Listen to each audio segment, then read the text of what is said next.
में अब करें क्या ये बहुत ज़रूरी है। अच्छा, और एक चीज़ बताऊँ मैं आशीष, देखिए आपको किसी भी व्यू पर परमानेंटली नहीं स्टक करना है। मतलब बार बार चेंज नहीं करना व्यू, वो अलग बात है। लेकिन अगर मार्केट कुछ सिग्नल दे रहा है, आपको बता रहा है कि नहीं कुछ दिक्कत है, तो उसको रिस्पेक्ट करना ज़रूरी है। मेरा मेन मानना भी ये है कि अब अगर अक्टूबर का लो टूटा तो वो डबल बॉटम की थ्योरी पूरी तरीके से नलीफाई होगी। अगर वो टूटा तो आपका ट्रेंड जो है वो बेरिश होगा। और अक्टूबर लो यहाँ से बहुत ज़्यादा दूर नहीं है, 200 पॉइंट ही दूर है, ठीक है। और अगर ये हुआ, अगर अक्टूबर का लो टूटा तो 200 डे सिंपल मूविंग एवरेज के टेस्ट होने की प्रोबेबिलिटी बढ़ेगी, क्योंकि फिर आप 20 वीक एक्सपोनेंशियल मूविंग एवरेज को भी ब्रेक कर देंगे।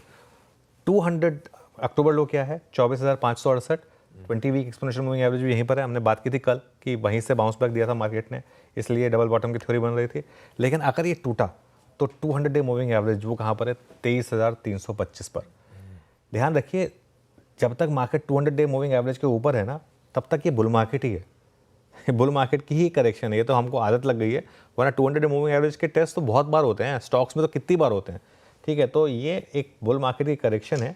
लेकिन दिक्कत पता क्या है, कोविड के बाद की ये जो बुल मार्केट शुरू हुई है, और इसमें जो हमारी मार्केट में पैसा आ रहा है ना, उसमें से 80% पैसा ऐसा है जिसने पहले स्टॉक मार्केट में पैसा नहीं डाला था। जो सीजन इन्वेस्टर्स हैं उनको इस मार्केट में करेक्शन से कुछ फ़र्क नहीं पड़ रहा, ठीक है।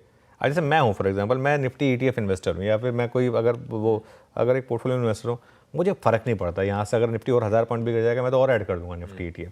लेकिन जो एक नया इन्वेस्टर है जो कोविड के बाद से आया है, उसने कभी इस तरीके की करेक्शन देखी नहीं है, तो उसको डर लग रहा है। उसको लग रहा है कि मार्केट पता नहीं क्या हो गया। अब रोज़ पूछते हैं कि आज मार्केट में क्या हो गया, आज मार्केट में क्या हो गया। अरे रोज़ मार्केट को गिरने का आप रीज़न नहीं दे सकते। इस समय मार्केट में करेक्शन चल रहा है तो करेक्शन चल रहा है, उसमें क्या कर सकते हैं, ठीक है।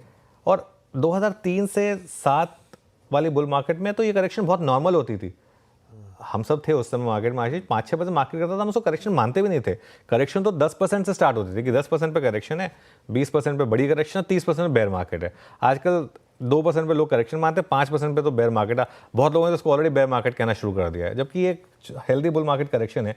2003 से 2007 में ना 20 से 30% की करेक्शन 3 बार हुई थी, 3 बार, जिसमें से कि 2008 में जो मार्केट गया तो 58% गिरे थे हम इंडेक्स पर, ठीक है। उसको तो मैं गिन भी नहीं रहा हूँ, उसको तो बहुत लोगों ने कहा था कि वो end of the bull market है, उसके बाद अगली बुल मार्केट शुरू हुई थी। तो चलिए उसको हटा भी दें, तो भी 20 से 30% हम 3 बार गिरे थे 2003 से 7 की बुल मार्केट में। एक चीज़ जो मैं कहूँगा हालांकि वो ये है कि इस मार्केट में बॉटम पकड़ने की कोशिश बेकार है। मैंने की कोशिश, लेकिन कोई मतलब नहीं है उसका। जब तक अब मार्केट अपने आप आपको साइन ना दे कि बॉटम बन गया, तब तक इसमें कोई ढूंढने की ज़रूरत नहीं है। अब इस मार्केट में आपके पास ऑप्शन क्या रहेगा, इस मार्केट में आपके पास 2 ऑप्शंस रहे। ऑप्शन 1, आप कंप्लीट एक डे ट्रेडर बन जाएं और दोनों तरफ की ट्रेड्स लें, क्योंकि मार्केट और उसमें आप अपना जो व्यू है वो 50-60 पॉइंट का रखें, वो मार्केट आपको दे रहा है, रोज़ दे रहा है दोनों तरफ की ट्रेड्स। या फिर सेकंड विकल्प जो अच्छा विकल्प है, जो मैं मानता हूँ कि करना चाहिए, जो मैं खुद करूँगा, कि अच्छे शेयर्स और निफ्टी ETF को हर गिरावट में SIP करें। और SIP का मतलब ये नहीं कि हर महीने ऐड करें, अगर हर हफ्ते आपको अच्छे और लेवल मिल रहे हैं तो वो भी करें, अपनी SIP बढ़ा भी दें अगर ज़रूरत पड़े तो ये एक ऑप्शन हो सकता है इस बुल मार्केट में। बाकी तो खैर मार्केट ने जो करना है वो इवेंचुअली करना है। इस समय मार्केट में करेक्शन चल रही है, इसमें कोई डाउट नहीं है। ओके, ये